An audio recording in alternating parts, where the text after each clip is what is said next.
경배하노라. 박사들이 왕의 말을 듣고 갈새 동방에서 보던 그 별이 문득 앞서 인도하여 가다가 악이 있는 곳 위에 머물러 서 있는지라. 그들이 별을 보고 매우 크게 기뻐하더라. 집에 들어가 아기와 그의 어머니 마리아가 함께 있는 것을 보고 엎드려 아기께 경배하고 보배압을 열어 황금과 유황과 모략을 예물로 드리니라. 그들은 꿈에 헬로시로 돌아간 자마다 지시하시는가 다른 길로 고국에 돌아가니라.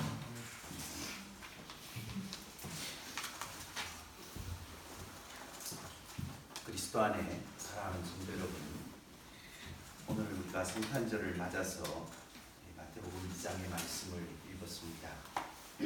이 말씀을 가지고 동방 박사들과 베들레헴인데 예루살렘으로 적혔네요. 베들레헴이라고 하는 제목으로 말씀을 나누겠습니다.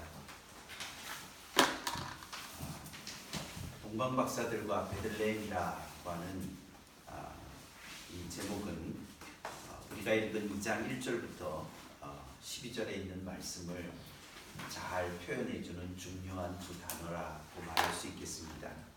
물론 주인공은 예수님입니다. 예수님께서 태어나신 것이 중요하고 또 예수님께서 이 땅에 오신 사건을 이야기하는데 그것을 그 의미를 또 그것이 가지고 있는 우리에게 주는 그 복음을 드러내는 보조장치로서 동방 박사들이라고 하는 이 무리들이 역할들을 하고 있습니다. 물론 동방 박사들이 별을 보았다라고 하는 것이 함께 연결되어져 있습니다. 그리고 또한 우리는 예루살렘이 이 소동을 하지만은 정작 이 본문에 있어서 중요한 역할을 하는 것은 베들레헴입니다. 여러분들이 2장을 제가 이렇게 말씀을 준비하면서 이 본문에 그 예루살렘이라고 하는 말이 두어 번 나옵니다. 거기 보시면 3절에 헤롯 왕과 온 예루살렘이 듣고 순종했다. 2장 1절에 박사들이 예루살렘에 이르러 이렇게 한 두 번 정도 예루살렘이라는 단어가 나오고 있습니다. 그런데 베들레헴이라는 단어는 이 예루살렘이라는 단어들을 이렇게 분위기상 덮는 느낌을 가지게 됩니다. 2장 1절 처음에 예수님께서 유대 베들레헴에서 나셨다. 그리고 또 5절에 보면 유대 베들레헴 이오니, 또 6절에도 유대 땅 베들레헴아, 그리고 8절에서도 베들레헴으로 보내며, 그래서 이 베들레헴이라고 하는 이 지역의 명칭이 다윗의 동네지요. 우리가 잘 알고 있는 이 베들레헴이라고 하는 지역의 명칭이 예루살렘이라고 하는 지역의 명칭들을 원래는 이 예루살렘이라고 하는 지역이 정치적인 실세이고 또 왕이 있는 곳이고 또 모든 예루살렘은 옛날부터 세상의 중심이다, 배꼽이다, 그렇게 스스로 자처했던 그런 동네인데 그곳을 그 구약 성경과 신약 성경의 가장 중요한 사건이라고 하는 이 예수님께서 이 땅에 오시는 사건이 예루살렘을 비켜갔다라고 하는 것을 어떻게 이해해야 되는가, 이런 관심사들을 생각해 보게 됩니다. 그래서 오늘 우리가 제목으로 생각한 이 동방 박사들 그리고 베들레헴이라고 하는 이 두 가지의 그 내용을 가지고서 우리가 예수님을 어떻게 이해해야 될까, 예수님의 오심을 어떻게 생각해야 되는가 하는 것을 같이 한번 살펴보려고 합니다. 특별히 베들레헴에 대하여서 물론 이야기를 나누었지만은 더 관심이 있는 부분은 동방 박사들입니다. 우리가 성탄이 되면 우리들의 어린 시절에서부터 연극을 통하여서 그리고 또 다양한 방식으로 이 동방 박사들이 예수님을 경배하는 장면을 재현하고 또 설교를 통해서 듣고 저도 수많은 설교를 하고 가르치고 그렇게 지내왔습니다. 그러면서 왜 동방박사가 여기에 등장하는가를 정말 제대로 질문해 본 적이 없는 것 같습니다. 동방박사들은 왜 여기서 등장할까? 이 마태복음 2장에서 예수님의 탄생에 동방박사들이 등장해야 되는 필연적인 이유가 뭐냐? 그런 질문들을 혹시 해보신 적이 있는지 모르겠습니다. 그러니까 우리는 성경에서 동방박사가 등장하니까 당연히 동방박사가 거기 있었고 그 사람들이 참 예수님께 경배한 것이 귀하다라고 생각하니까 귀하고 우리가 이렇게 생각을 했지만은 왜 동방박사였을까?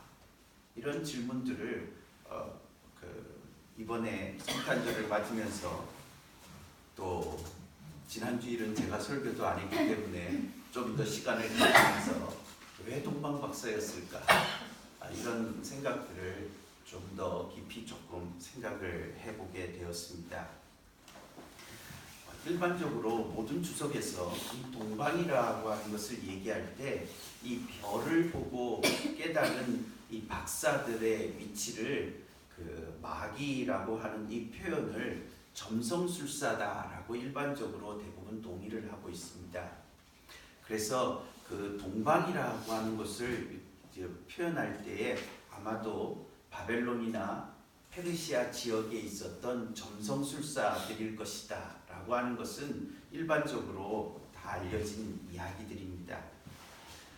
그런데 우리가 왜 페르시아나 바벨론으로부터 오는 이 술사들이 예수님께 찾아오는 이 일을 예루살렘에서 한바탕 소동을 일으키고 그리고 예루살렘이 아니라 베들레헴이라는 교정된 말씀을 듣고서 그들이 다시 별을 따라서 별을 보고 그렇게 예수님 계신 곳에까지 가서 경배를 하게 되었을까?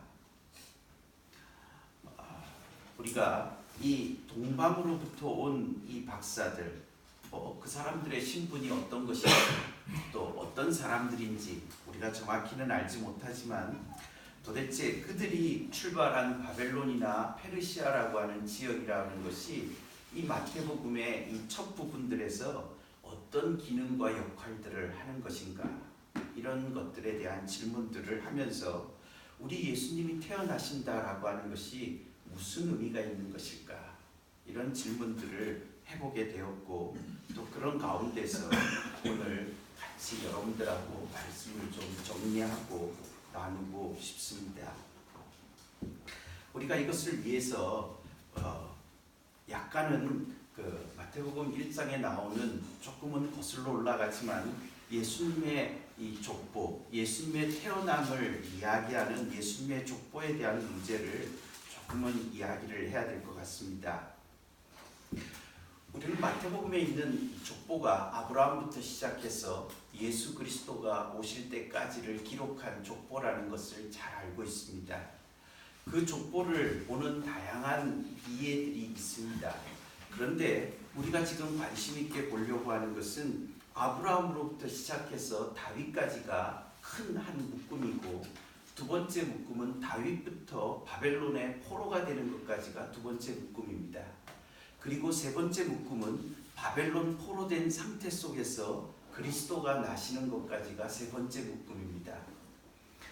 우리가 이 예수님의 오심을 설명하기 위해서 예수님은 이렇게 오셨다라고 이렇게 말을 해도 되는데 굳이 아브라함부터 시작된 역사를 거슬러서 이것을 세 묶음으로 묶어가면서 예수님이 오시는 위치들을 규정하고 난 다음에 예수님의 오심을 설명해 가고 있습니다.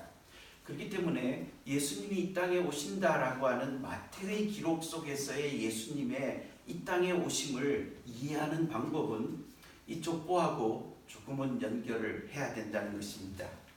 간단하게 정리를 하면 우리는 아브라함에게 약속된 나라가 다윗에게 의해서 왕국으로 형성되어졌다라고 하는 이 하나님의 약속의 성실함을 우리가 읽을 수 있습니다.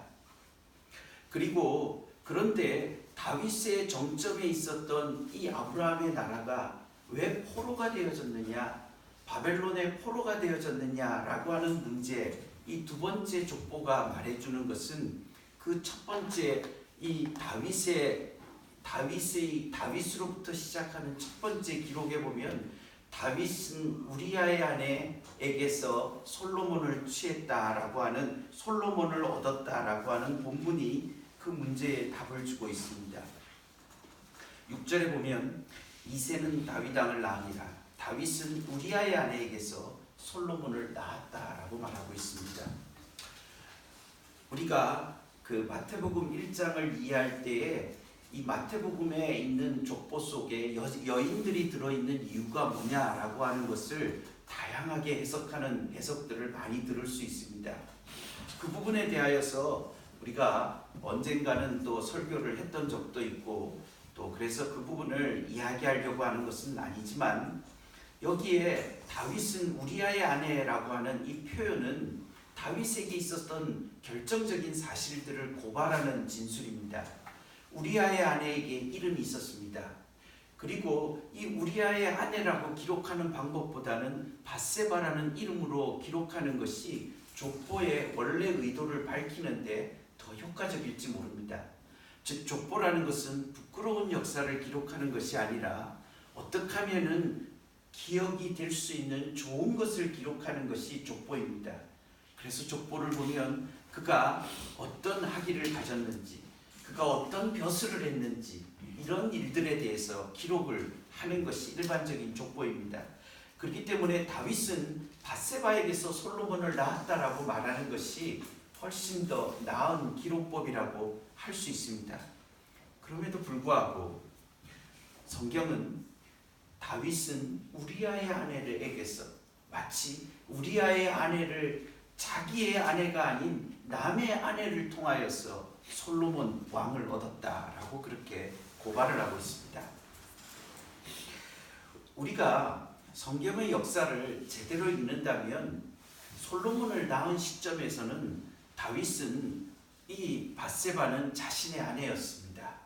왜냐하면 그 간음을 한 경우에 낳은 아들은 이미 죽었습니다.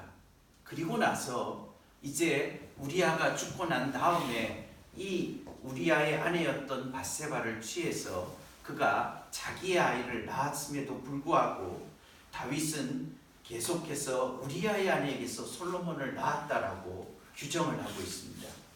이것은 무엇을 말합니까? 다윗의 왕국이 왜 바벨론의 포로가 되었느냐라는 두 번째 단락의 결론, 즉 11절에 바벨론으로 사로잡혀 가게 됐던 원인이 무엇인가를 규정해주는 진술이 바로 우리아의 아내에게서 솔로몬을 얻었다라고 하는 것을 통해서 이 나라가 왜 바벨론의 포로로 끝이 났는가를 설명해주고 있습니다.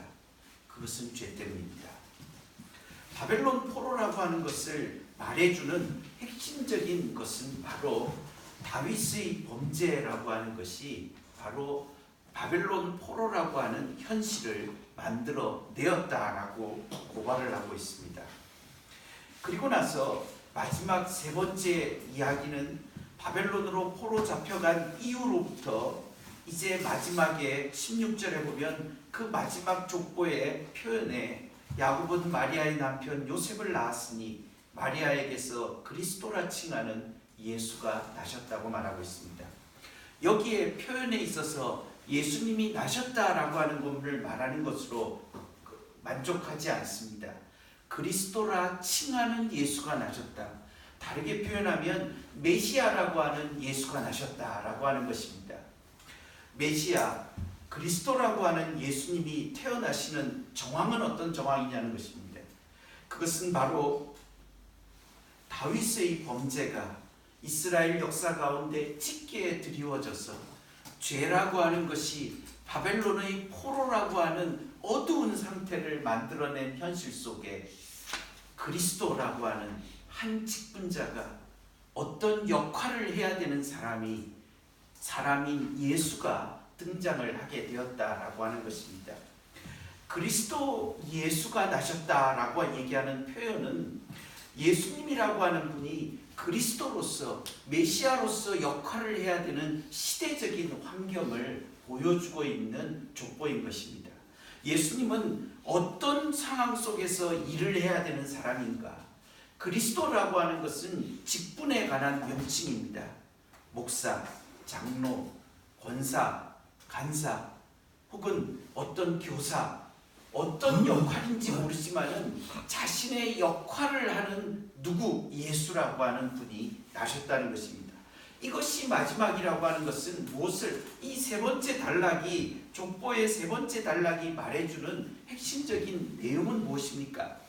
바벨론 포로 상태가 지속되고 있는 이 시대를 그리스도라고 하는 메시아가 오셔서 이 바벨론의 포로된 상태를 어떻게 할 것인지에 대하여서 마태복음은 예수님에게 희망을 걸고 말을 하고 있다는 것입니다.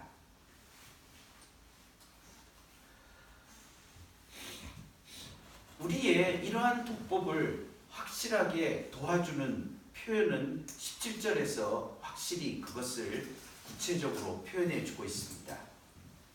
아브라함부터 다윗까지, 다윗부터 바벨론으로 포로될 때까지 바벨론으로 포로된 상태가 지속되고 있는 이 현실, 그렇게 구체적으로 단락을 지어주고 있는 것이 이 족보를 읽어야 되는 안내서라고 표현할 수 있겠습니다.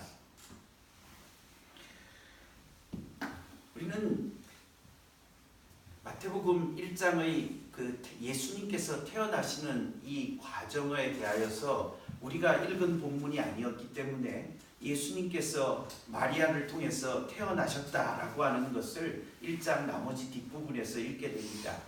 그런데 거기에서 우리가 관심을 가지고 이 1장 뒷부분에서 보아야 될 예수님의 탄생에 있어서의 중요한 부분은 1장 21절에서 그 예수님의 이름을 짓는 그 과정에서 나타나는 하나님의 뜻입니다.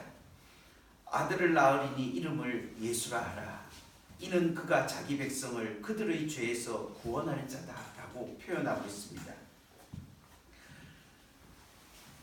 우리는 예수님께서 태어나시는 것에 대하여서 예수님께서 가지신 과제가 무엇인가 하는 것에 대한 이해들을 가지게 되는데, 그것은 자기 백성을 그들의 죄라고 하는 그 죄라고 하는 상태 속에서부터 건져내시는 분으로 예수님을 전달을 받는 것입니다. 이것은 자신의 역사적인 현실은 구체적으로 무엇을 말하냐면 바벨론 포로 상태에 있는 그 현실을 이야기하고 있습니다. 그런데 바벨론 포로 상태는 어떤 상태냐라고 하는 것에 대해서 현상적인, 역사적이고 정치적인 상황, 바벨론 포로가 물론 우리는 기한을 한 고레스 왕때에 기한을 한 것으로 1차 이해를 하고 있습니다. 그렇지만은 수많은 사람들은 흩어져 있고 여전히 이스라엘 본국도 로마에 의해서 헬라가 지나가고 그 다음에 로마에 의해서 지배되고 있는 바벨론 포로 상황이라는 것을 우리가 다 알고 있습니다. 왜 이런 지배가 계속되고 있느냐라고 하는 것에 대한 성경의 자기 인식은 무엇이냐? 즉 오늘의 이러한 억압된 현실과 상황에 대한 성경의, 특히 이 예수님의 탄생을 기록하고 있는 마태가 어떤 인식을 가지고 있느냐라고 얘기할 때 그것은 죄의 결과로서의 바벨론 포로 상태다라고 그렇게 규정을 하고 있는 것입니다.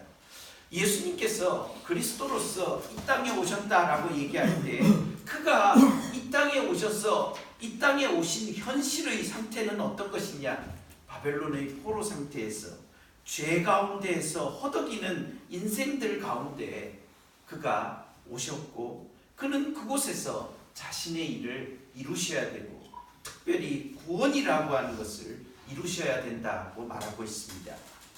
구원이라고 하는 것은 어디로부터 건져주는 것입니다. 그 어디로부터 건짐이라고 하는 것을 정치적이고 사회적인 표현으로 얘기할 때는 바벨론의 억압 상태에서부터, 포로된 상태에서부터 건져내는 것이고, 그것의 본질적인 성경의 본연의 기능의 언어로 표현된다면 그것은 죄로부터의 구원이라고 표현할 수 있겠습니다.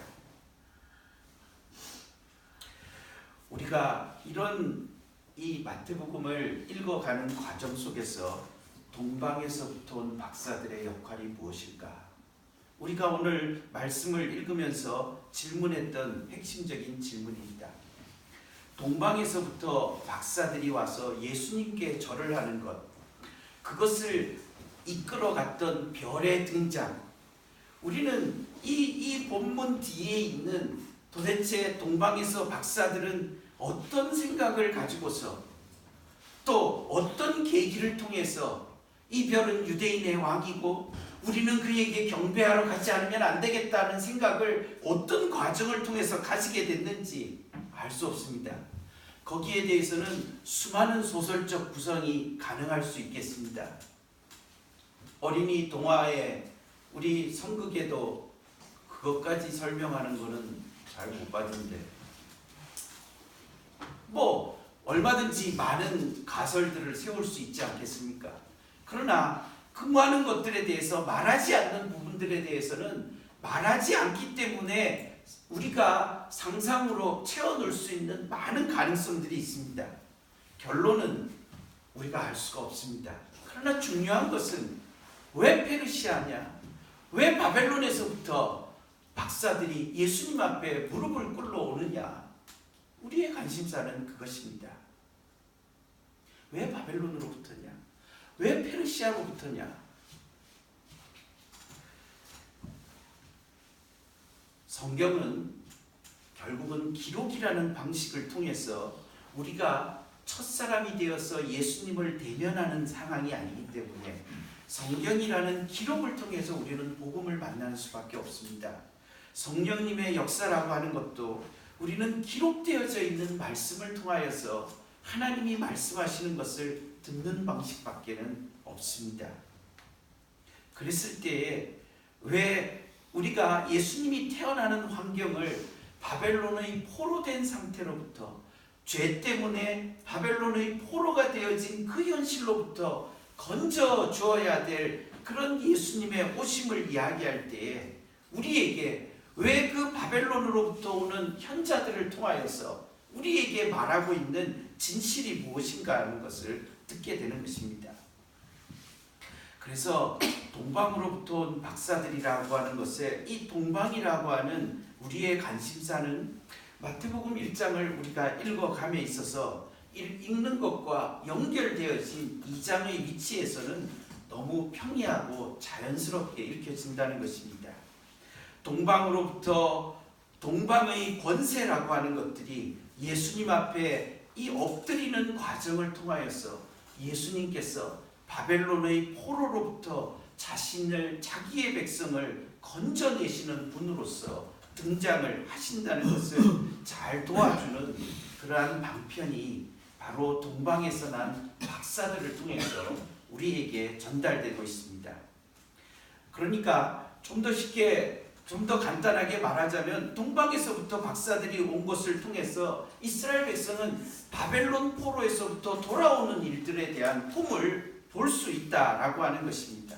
예수님께서는 바벨론의 포로가 되어진 자들을 돌아오게 하시는 분이라는 것을 그 동방에서부터 포로된 자리에서부터 온 사람들이 예수님께 무릎을 꿇고 경배하는 것을 통하여서 우리가 그것을 그런 예수님의 역할과 임무에 대하여서 좀 더 분명하게 이해를 하게 되는 것입니다. 그리고 나서 우리는 두 번째 우리의 관심사 중에 하나는 베들레헴에 대해서 생각을 해보게 됩니다. 과연 이 동방에서부터 바벨론의 포로에서부터 자기 백성을 구원하는 죄로부터 구원하시는 분이 왜 예루살렘이 아니고 베들레헴이냐라고 하는 질문들을 우리가 조금 더 살펴볼 수가 있습니다. 예루살렘의 이 동방에서부터 온 박사들은 자신들이 찾아왔던 첫 번째의 의도는 예루살렘으로 갈 수밖에 없었다고 성경은 소개를 하고 있습니다.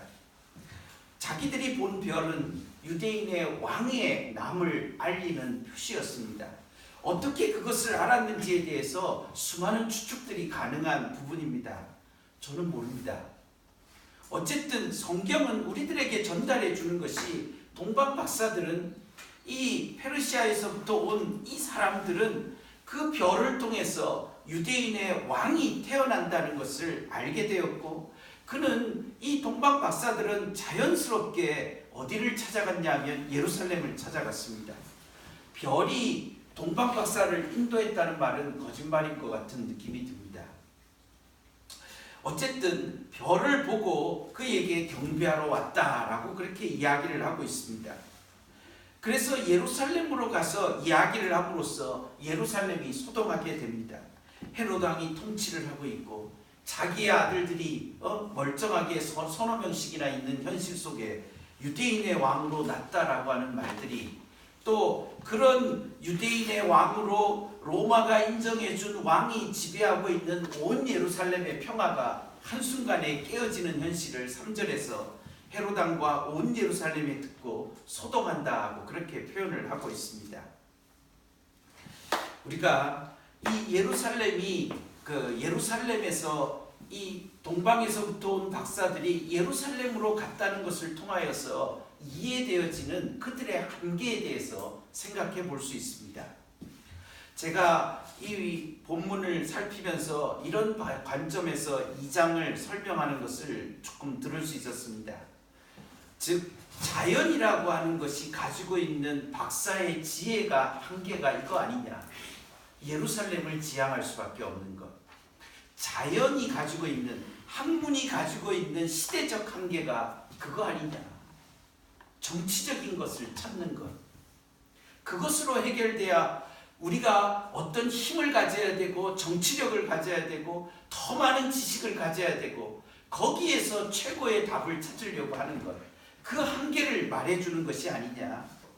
거기에 필요한 것이 무엇이냐. 하나님의 말씀이다. 이렇게 해석하는 해석을 들을 수가 있습니다. 그것이 6절에 그 소동하는 그 소동에 대하여서 그때의 미가서의 말씀을 인용하면서 서기관들이 유대 땅 베들레헴에서 그리스도가 난다라고 하는 이 답을 가지게 됩니다. 그럼으로써 이 동방에서 온 박사는 자신의 삶의 경로를 교정하게 됩니다. 왜 예루살렘으로 가게 되었느냐라고 하는 문제를, 자신의 삶에서 이 동방에서부터 여기까지 오는 것은 그 여행의 여정을 우리가 어떻게 설명할 수 있겠습니까? 지금도 페르시아에서부터 거기까지 가려고 그러면 얼마나 먼 거리인데 거기를 낙타를 타고 왔다라고 생각을 한다면 얼마나 힘든 거리에서 그것이 자신의 생애에 있어서 중요한 사건으로서 자신의 목표와 삶의 방향을 지고서 여기까지 온 것인데 거기에서 그들이 지목한 그 현실의 장에서는 그것을 거절하고 있는 것이죠. 베들레헴입니다. 이렇게 답을 주고 있는 것이죠. 진짜 유대인의 왕, 의미 있는 그 길을, 우리를 인도하는 그 길의 목적지가 달라진다. 이렇게 표현을 하고 있는 것이죠. 모든 사람들이 이상적인 나라를 그립니다. 모든 사람들이 희망을 주는 곳을 찾아서 마음을 기웃거립니다. 그런데 그 희망을 기웃거리는 그 목표 지점에 우리가 어떻게 도달할 것이냐. 예루살렘으로 가자. 이것이 동방 박사들이 가지고 있는 한계입니다. 이것을 통하여서 이스라엘 백성들의 한계와 같이 연결됩니다. 바벨론 포로에서 그들이 돌아오는 것을 통해서 정치적인 해방과 그들의 현실적인 윤택함을 누리는 것이 자신들의 미래에 대하여서 해결이라고 생각하는 것에 대해서 아니라고 하는 부정이 주어지고 있다는 것입니다. 유대 땅 베들레헴이라고 하는 것. 말씀이 지시하시는 그곳에서 진짜 메시아가 바벨론 포로로부터 그 죄가 가지고 있는 깊은 현실로부터 고치는 시대가 도래하게 된다. 이렇게 말하고 있습니다. 성도 여러분, 유대 땅 베들레헴에 대하여서 6절에 미가서에 예언을 하면서 이런 표현이 있습니다. 너는 유대 고을 중에 가장 작지 아니하도다. 이 표현은 뒤집어서 말하면 실제로는 가장 작은 것이다. 이런 표현입니다. 그거 아닙니까? 왜 가장 작지 않습니까? 현실로는, 지정학적으로는, 여러 가지 여건상으로는 가장 작은 곳이지만은, 그러나 그곳이 가장 작지 않는 것은 한 다스리는 목자인 왕이 태어나기 때문이라고 우리에게 말을 해주고 있습니다. 우리는 이런 말씀들을 읽으면서도 깨닫지 못하는 그 시대의 사람들의 어두움에 대하여서 우리가 이해할 수 있습니다. 자신이 말하는 것을 스스로가 알지 못하고 스스로가 믿지도 않는 어리석은 현실들을 볼 수 있습니다. 지금 말씀을 전하는 제 자신도 그럴 수 있습니다. 자신이 하고 있는 말의 그 진정한 의미가, 그리고 그것에 대하여서 진실로 자신이 믿고 의지하고 우리가 하고 있는지에 대해서 질문을 할 필요도 물론 있습니다. 그러나 이곳에서 정말 말하고 싶은 것은 무엇입니까? 왜 예루살렘이 아니었는가? 왜 베들레헴인가? 가장 작은 곳에서 일어나고 있는가? 이 그리스도가 오셔야 되는가 하는 것을 베들레헴은 우리에게 생각해 보게 하는 것입니다. 예수님께서 이 땅에 오셔서 그는 갈릴리에서 흑암에 앉은 자들에게 빛을 주시기에 오신 분이라고 이야기를 하고 있습니다. 인자가 온 것은 잃어버린 자를 찾기 위해서 오신 분이라고 우리에게 말씀하고 있습니다. 우리가 예루살렘이 아니라 베들레헴이라고 하는 말을 통하여서 사람들이 꿈꾸고 있는 세상에 대하여서 무엇인가 교정하고 살도록 우리를 요청하고 있는 것입니다. 우리는 이 땅을 살면서 예수님을 의지하면서 우리가 붙잡고 살아가는 우리의 기대가 무엇일까 하는 것을 생각해 봅니다.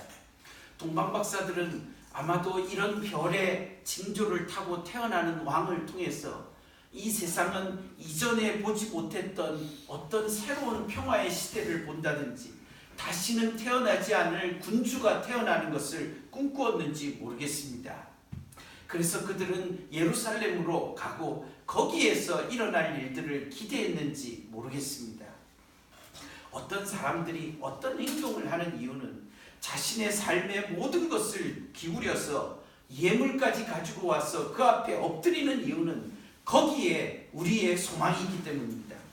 사람이 사람을 향하여서 기대하는 이유도 마찬가지입니다. 저의 가르침, 저가 가지고 있는 삶의 가치, 거기에 삶을 거는 사람들이 많이 있습니다. 그럴 때에 왜 예루살렘이 아니고 베들레헴이냐? 우리는 베들레헴이 가지고 있는 위치에 대하여서 자세히 알고 있는 게 없습니다.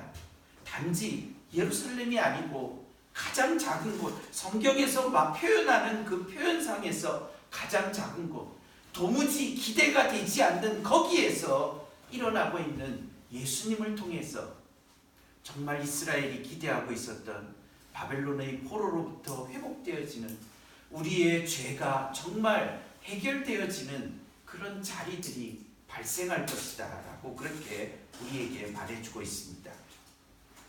성도 여러분, 우리는 베들레헴이라는 곳에 오신 예수님을 통하여서 우리의 죄의 문제가 정말 해결될 수 있다라고 하는 것에 대한 기대와 소망과 확신을 우리가 생각해 보게 됩니다. 사람들이 땅 위를 살면서 많은 것들을 성취하고 사람들의 삶의 여러 가지의 결핍들을 해결해 가는 일에 있어서 많은 진전이 있었습니다. 배고픔의 문제를 인류는 해결해 가고 있습니다. 아직도 굶주리는 사람이 6명 중에 1명이 있는 현실인 것은 사실이지만 인류는 기술을 통하여서 해결을 해가고 있습니다. 기술이 얼마만큼 갈 것이냐는 문제가 오늘의 시대의 화두입니다. 기술을 통해서 질병을 극복하고 사람의 수명을 늘려가고 사람의 품위를 살려가고 수많은 일들이 진행되고 있습니다.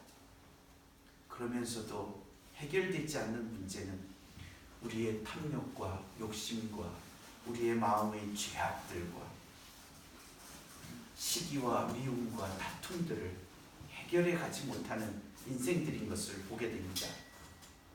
즉 죄라고 하는 문제를 어떻게 이겨낼 수 있을 것인지에 대해서 기술이 해결해 줄 수 있을 것인가 라고 하는 문제에 직면하게 됩니다. 우리는 우리가 찾고 있는 장소, 우리가 바라보고 있는 장소가 예루살렘이냐, 아니면 아니라고 하시면서 말씀하시는 베들레헴의 예수님이냐라고 하는 질문들을 듣게 되는 것입니다. 우리의 삶의 지향에 대하여서 우리가 예수님을 믿고 걸어가면서 붙잡는 우리의 삶의 진짜 지향이 제대로 된 지향인가? 그것을 우리에게 질문하고 있는 것입니다. 가장 작은 곳, 우리의 삶의 자리에 가장 작은 그곳에서 찾아오시는 주님을 보며 거기에 우리의 삶을 예물로 드리는 그곳에서 황금과 유황과 모략이라는 것이 얼만큼인지 알 수 없습니다. 그들의 삶으로 그들이 가지고 올 수 있는 최선의 것을 들여서 그곳에 나신 예수님을 받음으로써 우리에게 주는 바로 여기에 자기들의 삶에 진짜 희망이 있다는 것을 거꾸로 보여주고 있습니다. 왜 이 비싼 것을 드리게 됩니까? 그것은 거기에 있는 소망이 내가 이것을 드리는 것에 비교할 수 없기 때문이라고 말할 수 있을 것입니다. 그 증거는 꿈의 다른 길로 돌아가라고 지시하심을 받아서 다른 길로 돌아가게 됩니다. 그 다른 길, 별의 인도를 받아서 예루살렘에서 가던 길이 아니라 이제는 다른 길을 걸어서 가야 될 길이 있다는 것을 말해주고 있습니다. 오늘 저는 우리의 삶을 한 해도 우리의 삶을 결산하는 시점에 있습니다. 또 우리는 내년에 어떻게 살아야 되는지에 대해서 생각을 하는 이런 시점에 와 있습니다. 무엇을 성취하고 싶으십니까? 무엇을 이루고 싶으십니까? 무엇을 더 많이 소유하고 가지고 누리고 싶으십니까? 우리가 정말 걸어가야 될 다른 길이 있는 것은 아닌지, 내가 가야 될 진짜 가야 될 길이 있는 것은 아닌지 깊이 고민하고 우리가 살아가야 되는 거 아니겠습니까? 정말 우리가 바라봐야 될 말씀이 정말 지시하시는 길, 아니 이 사회가 말하는 길이 아니라, 이 세상이 말해주는 길이 아니라, 저 별이 말해주는 것이 아니라 정말 말씀이 우리에게 지시하시는 곳, 그곳이 무엇인지, 그곳 베들레헴을 향하여서 그 작은 곳에 정말 죄를 이겨낼 수 있는 능력이 있는 그곳에 그것을 가지신 예수님 앞에 무릎 꿇고 그 예수님께 우리의 삶을 드리고 그 예수님의 은혜에 의해서만 살아갈 수 있는 삶의 힘에 자신을 드리면서 살아가는 삶의 길, 그런 길을 우리가 좀 더 붙잡고 찾아가야 되지 않겠습니까? 바울은 자신의 삶에 대하여서 그렇게 정리를 했습니다.